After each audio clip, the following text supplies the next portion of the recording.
নমস্কার বন্ধুরা, জয়াস কিচেনে আমার পুরনো বন্ধুদের জানাই অসংখ্য ভালোবাসা, নতুন বন্ধুদের জানাই অনেক অনেক স্বাগত। আপনারা সবাই কেমন আছেন? আর প্রচণ্ড গরম পড়েছে বন্ধুরা, আশা করি আপনারা সবাই ভালো আছেন, আমরাও ভালো আছি। আজকের আমি একদম ছোট মাছের রেসিপি নিয়ে এসে আপনাদের সামনে হাজির হয়েছি। বানাবো মৌরলা মাছের তেল ঝাল। খেতে দুর্দান্ত লাগে বন্ধুরা। দুপুরবেলায় ভাতের সঙ্গে এইরকমভাবে একবার বানিয়ে দেখতে পারেন, দারুণ লাগে খেতে। ভিডিওটা সম্পূর্ণ দেখার অনুরোধ রইল, আশা করি আপনাদের ভালো লাগবে। তো চলুন রেসিপিটা শুরু করা যাক। মৌরলা মাছে তেল ঝাল বানানোর জন্য এখানে আমি 250 গ্রামের মতো মৌরলা মাছ নিয়ে নিয়েছি। মাছটাকে কেটে পরিষ্কার করে ধুয়ে জুবড়িতে জল ঝরিয়ে রেখেছি, আর এতে লবণ আর হলুদ একটু মাখিয়ে রেখেছি।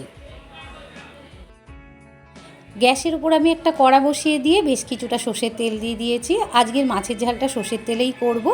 এবারে মাছগুলো অল্প অল্প করে ভেজে নেব। একসঙ্গে মাছ ভাজতে যাবে না, তাহলে মাছগুলো ভেঙে যাবে। কম কম করে মাছগুলো ভেজে নেব। সমস্ত মাছগুলো আমি ভেজে নিয়েছি। দেখুন মাছগুলো একদম ভেঙে যায়নি, একদম গোটা গোটা রয়েছে। এর থেকে অল্প একটু মাছ আমি বাটিতে ঢেলে নেব, কেন আমার মেয়ে মৌরলা মাছের ঝাল খেতে চায় না, এরকম ছোট মাছ ভাজা খেতেও বেশি ভালোবাসে, তাই ওর জন্য একটু বাটিতে তুলে রাখলাম।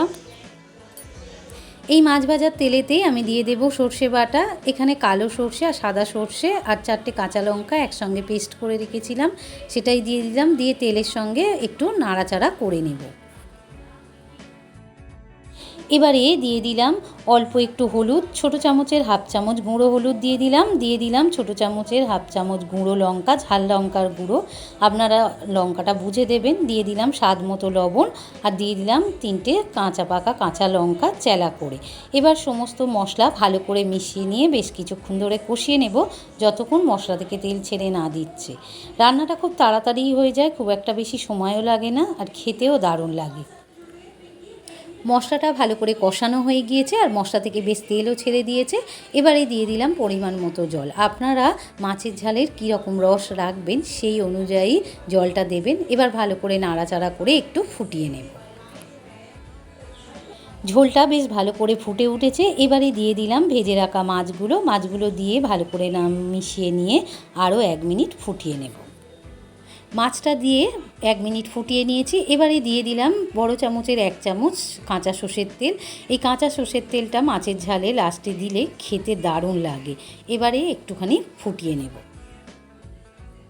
কাঁচা সর্ষের তেলটা দিয়ে 1 মিনিট ফুটিয়ে নিয়েছি। একদম রেডি হয়ে গিয়েছে আমার মৌরলা মাছের তেল ঝাল। আপনারা বাড়িতে একবার হলেও এইরকমভাবে তৈরি করে দেখতে পারেন, দারুণ লাগে খেতে। রেসিপিটা যদি ভালো লেগে থাকে তাহলে আমার চ্যানেলটিকে লাইক আর বেশি বেশি করে শেয়ার করে দেবেন। আর আমার চ্যানেলে নতুন বন্ধু হয়ে থাকলে চ্যানেলটিকে সাবস্ক্রাইব করে পাশে থাকা বেল আইকনটি প্রেস করে দেবেন। আর কমেন্টে জানাতে ভুলবেন না যেন আপনাদের কেমন লাগলো। আপনারা সবাই ভালো থাকুন, সুস্থ থাকুন। আবার দেখা হবে অন্য কোনো একটা রেসিপি নিয়ে। আজ এই পর্যন্ত, ধন্যবাদ।